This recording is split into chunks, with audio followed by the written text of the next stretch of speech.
Pour terminer, je vais demander à notre cher frère, M. Omar, de nous adresser pour le discours final. M. Omar, en fait, il a dédié sa vie pour la cause de l'islam et il travaille en France pour la MTA, la chaîne MTA de la communauté. Et le, discours, le sujet de son discours est le Saint prophète Mohammed sallam dans la Bible et aux yeux des chrétiens. جزاكم الله أحسن جزاء de donner la parole Mourabi Saheb.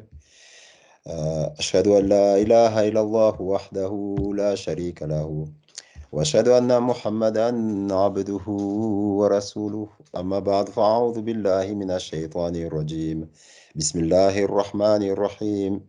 Tout d'abord, encore une fois, merci de m'avoir parmi vous.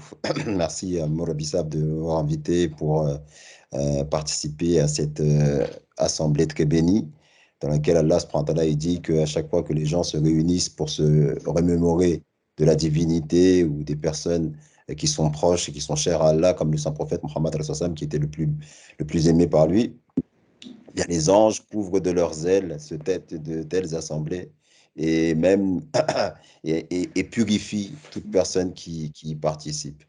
Et si c'est donc un honneur et vraiment une grande chance, une grande bénédiction de pouvoir venir et vous adresser quelques mots.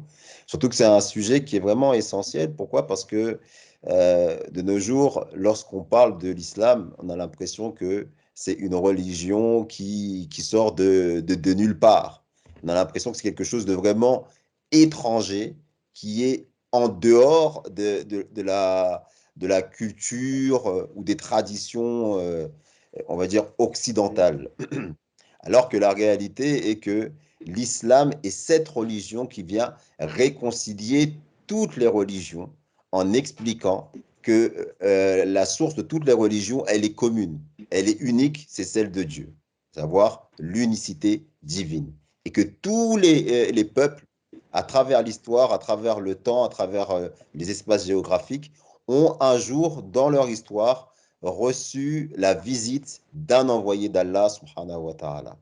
Et c'est l'islam qui présente cette vérité-là. C'est l'islam qui dit que tous les prophètes, en fait, sont frères. D'ailleurs, il y a, et en particulier, vu qu'on est dans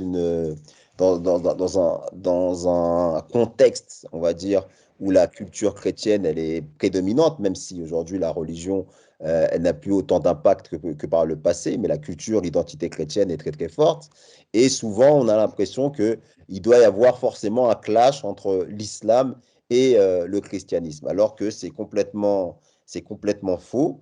Et c'est ici que je voudrais justement profiter de cette occasion pour rappeler des vérités sur justement l'enseignement islamique qui a d'ailleurs été prophétisé dans la Bible. Et là, je vais commencer par citer quelques passages justement de la Bible, un passage qui est assez célèbre pour les chrétiens, puisqu'il parle du consolateur.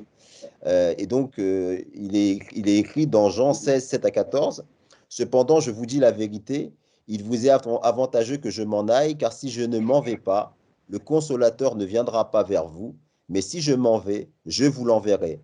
Et quand il sera venu, il convaincra le monde en ce qui concerne le péché, la justice et le jugement.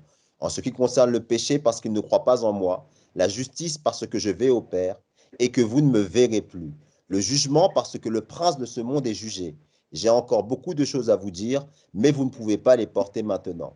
Quand le consolateur sera venu, l'esprit de vérité, il vous conduira dans toute la vérité, car il ne parlera pas de lui-même, mais il dira tout ce qu'il aura entendu. Il vous annoncera les choses à venir. Il me glorifiera parce qu'il prendra ce qui est à moi et vous l'annoncera. Donc, avant d'entrer dans les preuves qui montrent que cette prophétie décrit de manière vraiment éloquente le fondateur de l'islam, à savoir le saint prophète Mohammed sallallahu alayhi wa sallam, il faut se rappeler une chose, c'est que la doctrine chrétienne telle qu'on la connaît aujourd'hui, elle est le résultat d'un vote humain.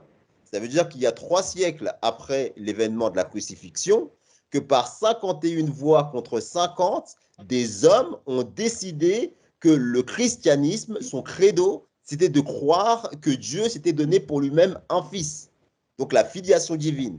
Pendant 3 siècles, c'était un débat qui faisait rage au sein des membres du christianisme, où il y en avait qui ne partageaient pas du tout justement cette croyance en la divinité de Jésus.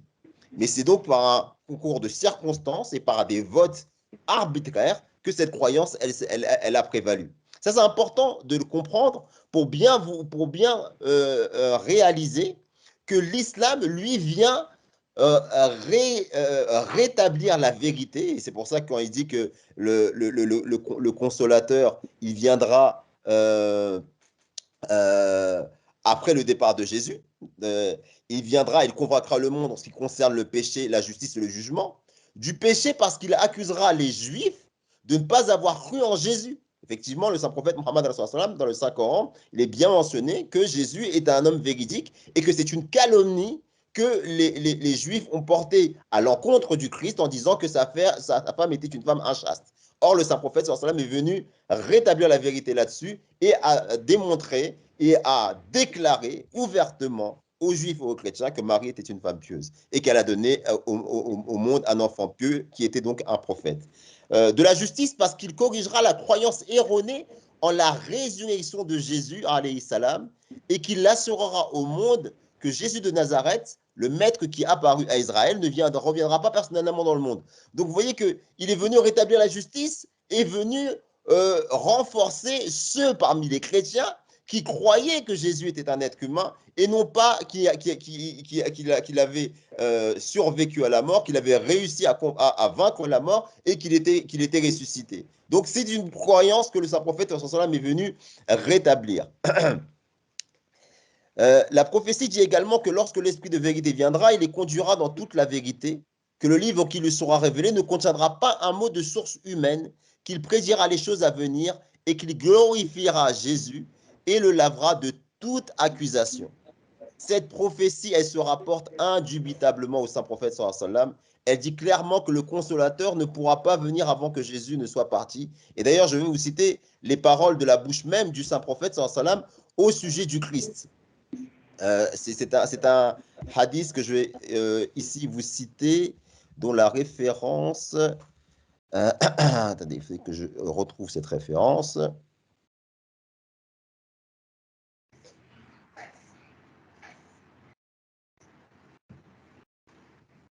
Je croyais que je l'avais avec moi. Je n'ai pas la référence, mais c'est pas grave, je pourrais vous la remettre ensuite, cette référence. Mais c'est un hadith dans lequel... Ah voilà, pardon. C'est un hadith qu'on retrouve dans le Sahih Muslim, le livre 43, le hadith 189, où le saint prophète sallallahu alayhi wa sallam déclare: je suis le plus proche de Jésus-Christ parmi toute l'humanité, et tous les prophètes sont de mères différentes, mais appartiennent à une seule religion. Et aucun prophète n'a été élevé entre moi et Jésus, alayhi salatu salam. Regardez à quel point il glorifie, à quel point il honore. Il faut se rappeler que pour les contemporains du Christ, alayhi salatu salam, que la paix soit sur lui, Jésus était un imposteur et qu'ils ont essayé de le crucifier dans le but de démontrer que c'était un menteur, que c'était un faux prophète. Le saint prophète Mohammed sallallahu alayhi wa sallam, qui est venu, je crois, quelques 600 ans après lui, a clairement démontré que c'était faux, que Jésus alayhi salatu wa salam n'était pas un imposteur, qu'il était la parole divine, qu'il recevait la révélation divine, mais en même temps, il a démontré aussi qu'il n'avait pas de dimension divine. C'était un être humain, un prophète d'entre les prophètes. Et non seulement un prophète, mais un prophète avec qui il était très proche. Et donc, cette parole-là, elle est vraiment magnifique. Pourquoi? Parce qu'elle réconcilie en fait les cœurs. Elle réconcilie les cœurs en ce sens que elle ne met pas en opposition des religions qui finalement sont des religions sœurs, qui ont une seule et même continuité. Elles vont dans l'esprit de l'islam qui dit que chaque peuple a reçu un enseignant divin, a reçu un maître divin. Et l'éminence de Jésus, alayhi salam, a été justement établie, rétablie par le saint prophète Mohammed. C'est d'ailleurs pas pour rien que les contemporains chrétiens du saint prophète Mohammed ont reconnu le saint prophète ont reconnu justement que le saint prophète était bien le prophète qui était prophétisé dans les évangiles. Et là, je vais citer un exemple qui est assez célèbre, mais qui est vraiment parlant pour démontrer à quel point les chrétiens, même dès l'époque du Saint-Prophète, même ceux qui sont venus 600 ans après le Saint-Prophète, étaient encore imprégnés du message originel du Christ. Et là, je vais citer un exemple qui n'est pas n'importe lequel, c'est celui de Héraclius de Rome. Héraclius de Rome, c'était l'empereur de l'empire chrétien romain, l'empire de Byzance, on les appelait aussi les Byzantins. Il reçut à l'époque du Saint-Prophète une lettre où le Saint-Prophète l'invitait à l'islam. Et cet empereur qui était très intelligent, avant de donner son verdict et sa décision par rapport à cette lettre-là, il convoqua un marchand arabe qui était à ce moment-là dans son royaume. Il s'agit de Abu Sufyan. Et il le fit venir, et il fit venir d'autres Arabes en se mettant en face de Abu Sufyan pour qu'à chaque fois, si Abu Sufyan mentait, eh bien, les Arabes allaient le reprendre. C'était à ce point-là qu'il voulait avoir véritablement une vision objective concernant la vie du saint prophète de l'islam, Muhammad Rasulullah. Et donc, l'histoire a consigné justement ce dialogue dans les termes que je vais vous citer. Je pense que je vais le citer de manière littérale parce que c'est vraiment un passage que j'aime beaucoup et une anecdote qui est vraiment très éloquente.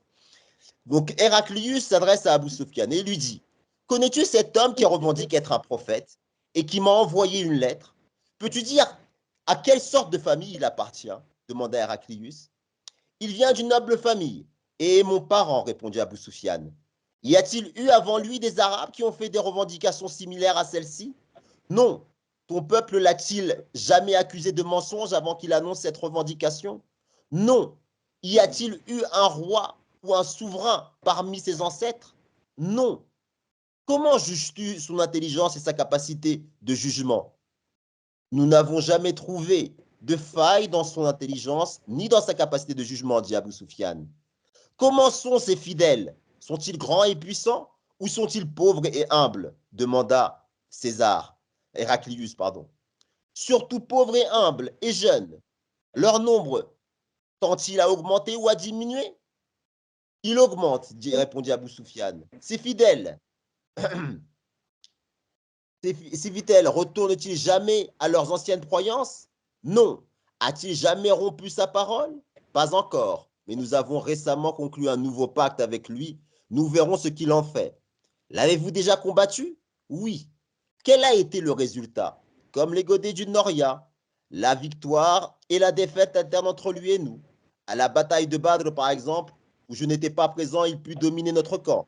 À la bataille de Houd, où je commandais notre armée, nous les avons bien punis. Nous avons déchiré leurs estomacs, leurs oreilles et leurs nez. Mais qu'est-ce qu'il enseigne? Que nous devons adorer le Dieu unique et ne pas lui associer des égaux. Il prêche contre les idoles que nos ancêtres ont adorées. Il veut qu'à la place, nous adorions le Dieu unique, que nous ne disions que la vérité et que nous abjurions pour toujours toute pratique corrompue et vicieuse. Il nous exhorte à être bons les uns envers les autres, à respecter nos pactes et à mériter la confiance. Cette intéressante conversation prit fin et l'empereur déclara alors: je t'ai d'abord posé une question sur sa famille et tu m'as dit qu'il appartenait à une noble famille. En vérité, les prophètes viennent toujours de familles nobles. Puis je t'ai demandé si quelqu'un avant lui avait eu une revendication similaire et tu m'as dit que non. Je t'ai posé la question parce que si dans un passé récent quelqu'un avait eu une telle revendication, alors on aurait pu dire que ce prophète sallallahu alayhi wa sallam imitait cette revendication-là. Puis je t'ai demandé s'il avait jamais été accusé de mensonge avant que sa revendication eût été annoncée. Et tu as dit que non. Je voulais dire par là qu'une personne qui ne ment pas à propos des hommes ne mentira pas à propos de Dieu. Ensuite, je t'ai demandé s'il y avait eu un roi parmi ses ancêtres, et tu m'as dit que non. De cela, j'ai compris que sa revendication ne pouvait être un plan subtil pour recouvrer son royaume. Après, je t'ai demandé si ceux qui le suivaient étaient surtout grands, prospères et puissants ou pauvres et humbles. Et tu as répondu qu'ils étaient généralement pauvres et faibles, et non pas fiers et grands. Et c'est ainsi que sont les premiers disciples d'un prophète. Puis je t'ai demandé si sa suite augmentait ou diminuait, et tu m'as dit qu'elle augmentait. À quoi je me suis souvenu que les fidèles d'un prophète continuent d'augmenter jusqu'à ce qu'il atteigne son but. Ensuite, je t'ai demandé si ses disciples quittaient par déception ou découragement, et tu as dit que non. À quoi je me suis souvenu que les adeptes des prophètes sont habituellement fermes. Ils peuvent délaisser leur maître pour d'autres raisons, mais pas par dégoût de la foi. Puis je t'ai demandé s'il y avait eu des combats entre toi et lui, et le cas échéant, quel en avait été le résultat.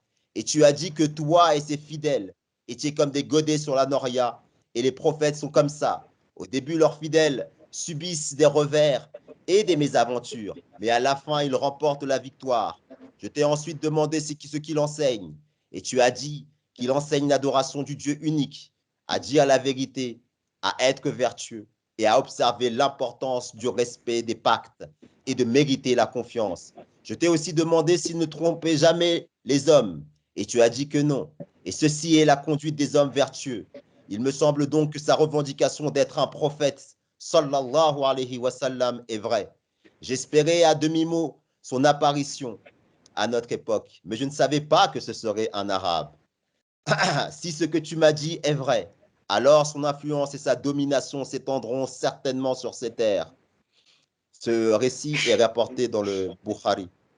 Ce discours, eh bien, il troubla les courtisans qui se mirent à blâmer le roi pour avoir applaudi le maître d'une autre communauté. Des protestations s'élevèrent.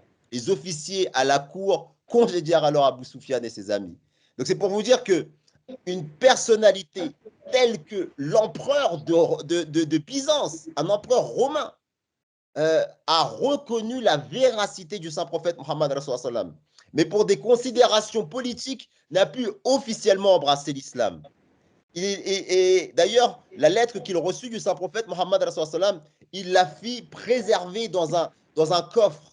Et son royaume, justement, quand le saint prophète Rasulullah a appris que Héraclius avait donné un tel respect à sa lettre, le saint prophète Mohammed Rasulullah a eu à dire: son royaume sera préservé comme il a préservé cette lettre. Et il est vrai que des dynasties, après des dynasties, je crois, sur 6 siècles, son royaume a perduré pour le respect qu'il a donné à cette lettre. Il avait vu la vérité du saint prophète sallam, conformément aux prophéties qui étaient contenues justement dans les anciennes écritures, mais n'avait pas eu le courage de l'accepter de par sa position politique.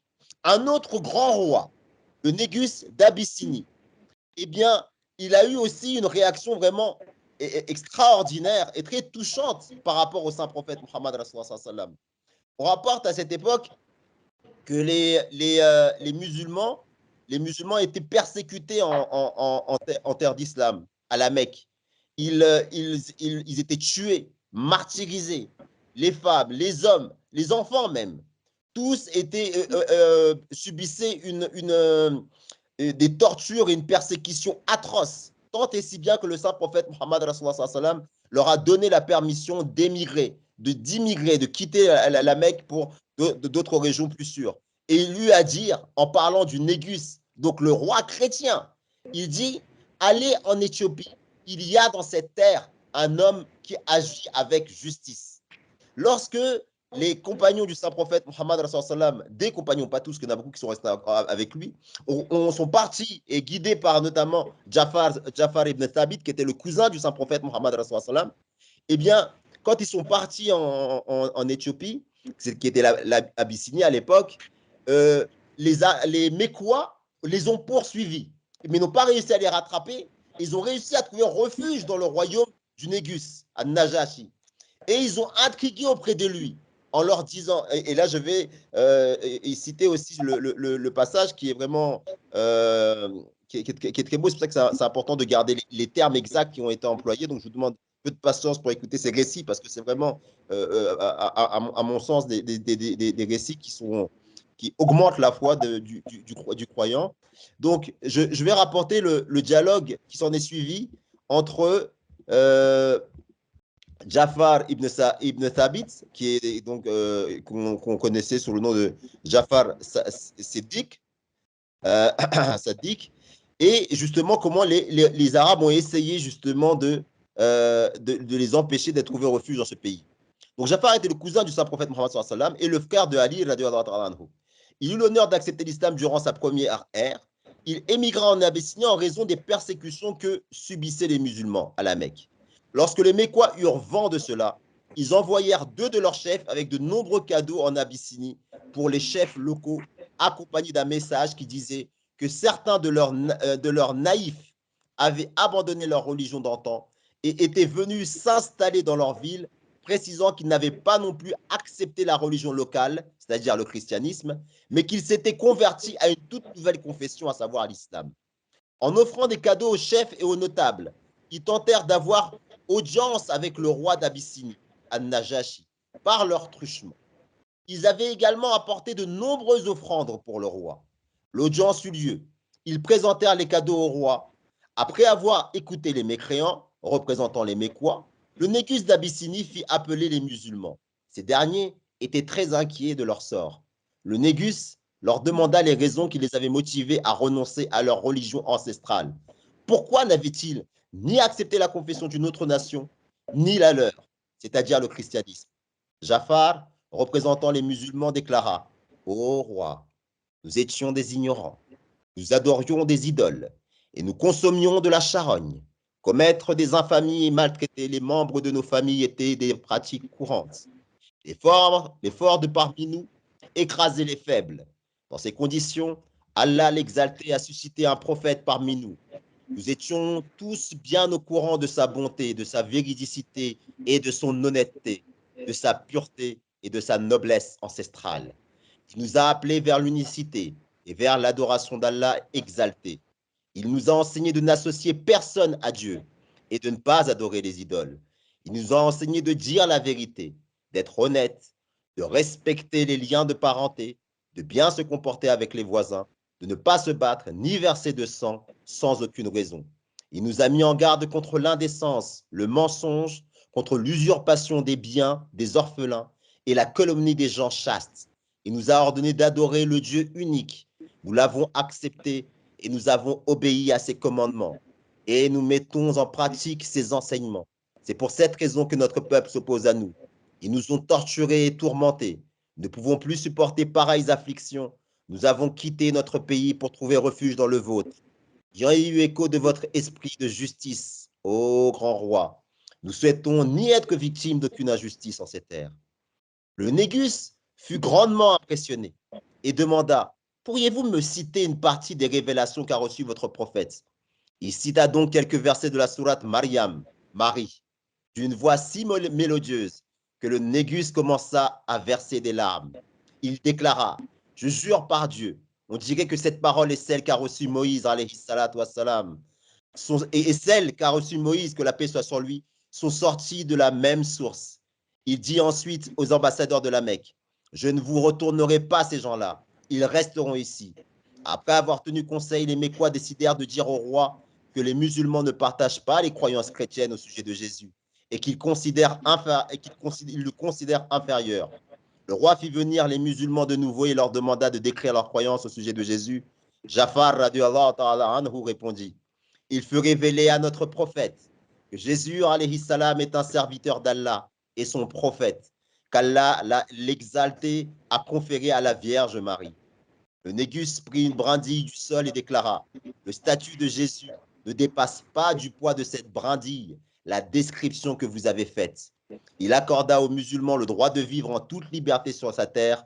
Grâce à la sagesse du roi, sa perspicacité et son savoir, les musulmans purent continuer à résider là-bas. Vous voyez comment une personne en autorité, c'est important ce témoignage parce que là, je vous ai cité 2 personnes en autorité, 2 personnes qui ont le pouvoir, la force, la puissance, la richesse, mais qui, devant la vérité, parce qu'ils étaient honnêtes, ont reconnu que la prophétie qui était contenue dans leurs saintes écritures s'était réalisée dans ce prophète arabe du 7e siècle. Elle s'était réalisée pas parce que seulement il a dit qu'il était prophète, mais c'est parce qu'il a vécu comme un prophète. C'est parce qu'il a donné des enseignements de prophète et parce qu'il a apporté un changement extraordinaire parmi les personnes chez les premiers desquels il a été envoyé, à savoir les Arabes de la Mecque. Et je vous ai dit tout à l'heure que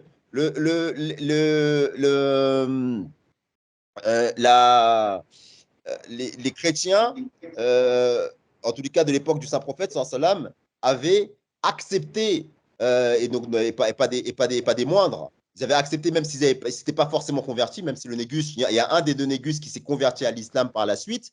Le Héraclius, lui, pour des raisons politiques, ne s'est pas converti, mais il a reconnu cette véracité. Et c'est aussi pour des raisons politiques qu'il y a eu des guerres entre les chrétiens et les musulmans à l'époque du Saint-Prophète et à l'époque des pieux califes. Et on pense que ces guerres sont des guerres d'agression, sont des guerres où les musulmans ont voulu conquérir des territoires, mais là, il faut rétablir la vérité ici aussi. C'est qu'en vérité, les nations, l'empire chrétien voyez comment se développer l'empire musulman. Parce que l'empire musulman, qui n'était pas un empire au départ à la base, c'est seulement des tribus qui se sont unies auprès du Saint-Prophète, et qui, par le message de bienveillance, de justice et de tolérance qui était véhiculé, attiraient les cœurs. Tant et si bien que même quand l'Empire perse a été invité à l'islam, ils ont vu dans les musulmans une menace. Et ce sont eux qui ont fait la guerre contre le Saint-Prophète et sa communauté naissante. Et à chaque fois, comme ils ont fait la guerre pour des causes injustes, eh bien, Allah, en aidant le Saint-Prophète et sa communauté naissante, a fini par permettre au Saint-Prophète de l'emporter sur les Perses. Et en voyant justement cette expansion extraordinaire, fulgurante de l'islam, qui n'était pas voulu, puisque ce n'étaient pas les terres qui étaient recherchées par les musulmans, ils ne faisaient que se défendre, les empires avoisinants prenaient peur et commençaient à lancer des hostilités. Mais vous verrez dans les exemples que je vous ai donnés que même pendant la guerre, comment l'éducation morale et spirituelle exceptionnelle qui a été donnée par le Saint-Prophète faisait effet et comment des âmes honnêtes et pures étaient prêts à se convertir et se convertissaient parce qu'elles avaient vu la vérité. Et là, je vais prendre un exemple de ce qui s'est passé pendant une guerre entre l'Empire byzantin et l'Empire musulman. euh, euh, il y a une époque, c'est un certain Georges, qui était un émissaire chrétien, a été envoyé par le général romain. Le général romain, en voyant que malgré leur faible nombre, les musulmans résistaient, a essayé de les acheter et de les corrompre.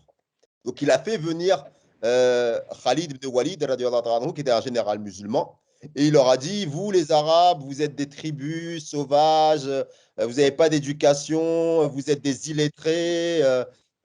Voyez, écoutez, on va arrêter cette guerre, prenez cet argent-là, on donnera tant d'argent à vos généraux, tant d'argent à vos soldats, et on vous couvrira d'or et d'argent, et vous partez d'ici, vous nous laissez vos terres à terme. Et Khalid de leur répondre, nous savons que c'est par ce billet-là que vous avez acheté la foi des gens, mais nous, notre prophète, nous a enseigné le véritable culte du Dieu unique. Et nous n'allons pas revenir sur nos pas à cause de votre corruption. Soit vous acceptez de vivre en paix avec nous, en acceptant de payer donc la jizya, savoir que c'était une preuve que voilà, ils se soumettaient à l'autorité musulmane, puisque c'est eux qui avaient cherché la guerre et il ne pouvait pas y avoir deux autres solutions. C'était soit les musulmans se soumettaient, soit les chrétiens se soumettaient. Et si les musulmans se soumettaient, ils devaient abandonner aussi leur religion forcément. Et donc, il n'a pas réussi à avoir d'entente et d'accord à ce niveau-là. Et la guerre, elle a eu lieu. Mais avant que cette guerre ne se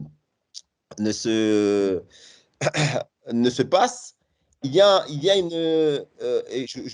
Bon, c'est une histoire un peu. C'est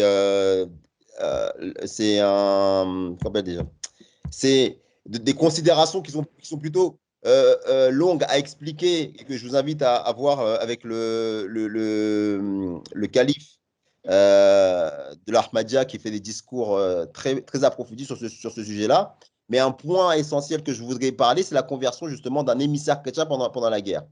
Eh bien, cet émissaire, quand il est parti voir le camp musulman, il raconte lui-même, il dit le zèle avec lequel les musulmans se sont levés en disant le takbir, la sérénité, le calme, c'est-à-dire la prière, la dignité et l'humilité avec lesquelles ils ont prié, a laissé bouche bée le messager envoyé par le camp chrétien. Tant et si bien qu'après la prière, il a posé quelques questions à Abu Ubaïda, qui était un commandant musulman, dont l'une était: quelle est votre croyance à propos de Jésus? Abu Ubaïda a récité ces versets du Coran. Assurément, aux yeux d'Allah, le cas de Jésus est pareil à celui d'Adam. Il le créa de la poussière, puis il dit sois, et il commença à être. Ô gens du livre, n'outrepassez pas les limites de votre religion et ne dites en rien que la vérité concernant Allah. En vérité, le Messie Jésus, fils de Marie, n'était que le messager d'Allah et un accomplissement de sa parole qu'il envoya à Marie et une miséricorde de sa part. Ainsi, croyez en Allah et en ses messagers et ne dites pas ils sont trois. Cessez de dire cela, cela vaudra mieux pour vous. En vérité, Allah n'est qu'un Dieu unique. Saint est-il, bien au-dessus du besoin d'avoir un fils. C'est à lui qu'appartiennent tout ce qui est aux cieux et tout ce qui est sur la terre, et Allah suffit comme gardien. Assurément, le Messie ne daignera jamais d'être un serviteur d'Allah, ni les anges rapprochés de lui. Lorsque l'interprète a traduit ces versets, Georges, l'émissaire chrétien, s'est écrié involontairement: je témoigne que ce sont les attributs de Jésus, et je témoigne que votre prophète est vrai. En disant cela, il récita la parole du Tawhid et il est devenu musulman. Et il ne voulait pas retourner auprès de son peuple, mais Abu Ubaïda a eu peur que les Romains croient que les musulmans avaient violé leur parole et dit à Georges, il vaut mieux que tu retournes dans le camp romain, tu pourras rentrer avec notre émissaire que nous enverrons demain. Donc, vous voyez comment les qualités et la bonté d'âme des musulmans, même en période si difficile que les périodes de guerre, ont permis aux âmes honnêtes et sincères de reconnaître les prophètes bibliques dans le saint prophète Mohammed sallallahu alayhi wa sallam. Et je terminerai par encore une petite anecdote, parce que je crois que j'ai dépassé mon temps, hein, Mourabissab. C'est bon, je pense. Ne vous en faites pas. Par une petite une anecdote aussi par rapport à une autre situation dans laquelle on retrouve encore cet écho justement au prophète de la Bible. C'est quand le saint prophète Mohammed est parti à Taïf. Vous savez, quand le saint prophète est parti dans la région de Taïf, c'était une région voisine de la Mecque, eh bien, il est parti pour leur prêcher le message de l'unicité divine. Mais malheureusement, ces gens-là l'ont accueilli d'une manière véritablement cruelle. Ils ont envoyé des voyous lui jeter des pierres. Et ils lui ont tellement jeté de pierres dessus qu'on dit que ses pieds ont commencé à couler de sang. Et ses pieds ont tellement saigné que ça a collé même avec ses chaussures. Et dans ce moment très dur à vivre, le saint prophète sallam reçut la visite d'un ange qui lui dit: oh prophète, tu n'as qu'à dire un seul mot, et je prends ces deux montagnes pour les écraser sur ce peuple. Et le saint prophète sallam de répondre: non, il est fort probable que de ces gens-là, même qui me persécutent, naîtront des musulmans. Alors, pardonne-leur car en vérité, ils ne savent pas. Et lorsqu'il est parti, il a quitté cette ville. Et là, il y a une anecdote vraiment très, très touchante que je vais maintenant vous lire littéralement.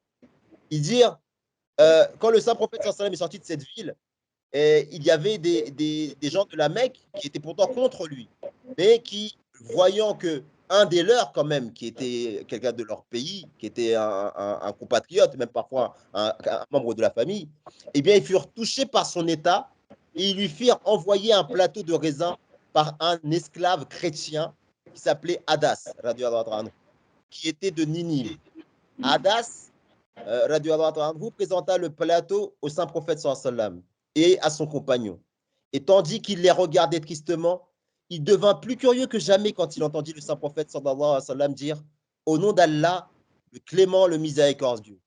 Ses origines chrétiennes en furent stimulées et il sentit qu'il était en présence d'un prophète sallallahu alayhi wa sallam hébreu. Le saint prophète sallallahu alayhi wa sallam lui demanda d'où il était. Et lorsque Hadas lui répondit qu'il venait de Ninive, Il lui dit, Jonas, fils d'Amitai, qui appartenait à Ninive, était un saint homme, un prophète, comme moi. Un prophète, sallallahu alayhi wa sallam, lui parla aussi de son propre message. Adas, radiallahu anhu, fut charmé et il crut immédiatement, les larmes aux yeux. Il se jeta dans les bras du saint prophète, sallallahu alayhi wa sallam, et se mit à lui baiser la tête, les mains. Et après cette rencontre, le saint prophète, sallallahu alayhi wa sallam, implora Dieu en ces mots. Allah, je te soumets ma plainte. Je suis faible et sans moyens. Les miens me méprisent. Tu es le Seigneur des faibles et des pauvres. Et tu es mon Seigneur. À qui veux-tu m'abandonner? Aux étrangers qui me bousculent ou à l'ennemi qui m'opprime dans ma propre ville? Si tu n'es pas courroucé contre moi, peu m'importe l'ennemi. Que la vie de Mohammed, sallallahu alayhi wa sallam, ta grâce avec moi, ta grâce soit avec moi. Je cherche refuge dans la lumière de ta face. C'est toi qui peux écarter du monde les ténèbres et donner à tous la paix ici-bas et dans l'au-delà. Ne fais pas tomber sur moi ta colère et ton courroux. Tu ne montres jamais ta colère sans montrer peu après ta miséricorde. Il n'y a ni puissance ni refuge, sauf en toi. Voilà les paroles de prière d'un prophète qui aujourd'hui, on le présente comme un prophète de guerre, comme un prophète de la violence, alors que toutes ces paroles transpirent la miséricorde, transpirent la bienveillance, transpirent la compassion, transpirent l'amour même pour ses propres ennemis. Et c'est ce message bienveillant, c'est ce message profondément spirituel qui fait écho au message de tous les prophètes qui ont été envoyés depuis la nuit des temps par Allah subhanahu wa ta'ala, que l'humanité a besoin aujourd'hui. Donc, toute personne qui aujourd'hui a la chance, a l'insigne honneur et à la faveur de la part du Seigneur d'être attiré par ces paroles, d'être attiré par ce message-là, alors il peut se sentir être un bienheureux. Et ici, je terminerai cette petite intervention en donnant des conseils liés à ce qu'on appelle souvent ce dont sont victimes les religieux, à savoir le complexe d'infériorité. Vous savez, le saint prophète, sallam, il a combattu cela d'une manière extraordinaire. Les Arabes se considéraient comme les meilleurs des gens, pourtant ils étaient les plus barbares, et qu'ils méprisaient ceux qui n'étaient pas de la même race qu'eux. Le saint prophète Mohammed sallam leur a mis un coup fatal à cet esprit d'arrogance. Comment? En terminant sa vie en disant un arabe n'est pas supérieur à un non-arabe, et un non-arabe n'est pas supérieur à un arabe, un blanc n'est pas supérieur à un noir n'est pas supérieur à un blanc. Le meilleur d'entre vous, c'est celui qui est le plus pieux, celui qui est le meilleur en œuvre. Et de cette manière-là, il y a une anecdote pour vraiment illustrer cela, c'est l'anecdote de Bilal, radiallahu ta'ala anhu. Bilal, radiallahu ta'ala anhu, quand il y a eu la chute de la Mecque, la victoire des musulmans, lorsque 10 000 saints sont arrivés sur la Mecque et qu'ils avaient la possibilité d'écraser cette ville qui avait tué l'oncle du Saint-Prophète, qui avait causé la mort de Khadija, sa noble épouse, qui avait causé la mort de sa fille Zainab, alors qu'elle était enceinte, qui avait commis les pires des atrocités. Bilal avait été traîné dans la rue sur les pierres chaudes de la Mecque. Les voyous venaient marcher sur son torse. Des pierres très lourdes furent mises sur sa poitrine pour qu'il abjure sa foi. Mais il ne l'a jamais abjuré. Il a subi toutes les pires atrocités et les pires humiliations. Mais ce Bilal, lorsqu'il est arrivé à la Mecque, il a vu que ses compagnons, qui étaient aussi des Arabes, et qui avaient parmi les gens les ennemis des gens de la même famille, il a vu qu'ils se réconciliaient tous les uns avec les autres et que le saint prophète sallam avait lancé le pardon généralisé. Bilal s'est peut-être senti quelque peu lésé et il a peut-être eu, quand il est rentré à la Mecque, tous ces souvenirs d'atrocité, tous ces souvenirs de torture, tous ces souvenirs douloureux qu'il avait vécu, qu'il avait subi, dont il avait été victime, ont dû réapparaître dans son esprit. Et il a dû avoir peut-être quelque part un sentiment de vengeance. Le saint prophète Mohammed, qui était le plus grand des psychologues que la terre n'ait jamais porté, a dû certainement soupçonner, deviner ces sentiments qui troublaient ce saint homme qui était Bilal. Et qu'est-ce qu'il a dit pour que Bilal se venge? il a dit, oh Bilal, prends ce drapeau et marche sur la Mecque en disant à tous tes anciens profondeurs, à tous tes anciens bourreaux, dis-leur que si vous voulez avoir la paix aujourd'hui, alors mettez-vous sous le drapeau de Bilal. Toute personne qui marchera derrière Bilal sera aujourd'hui pardonnée et il sera en sécurité. Voilà comment le saint prophète Mohammed a donné au faible qui est devenu fort le moyen de se venger. Il ne s'est pas vengé en répandant le sang. Il ne s'est pas vengé en méprisant lui à son tour ceux qu'il avait méprisés, mais en les pardonnant, en faisant preuve de magnanimité, en démontrant les valeurs islamiques.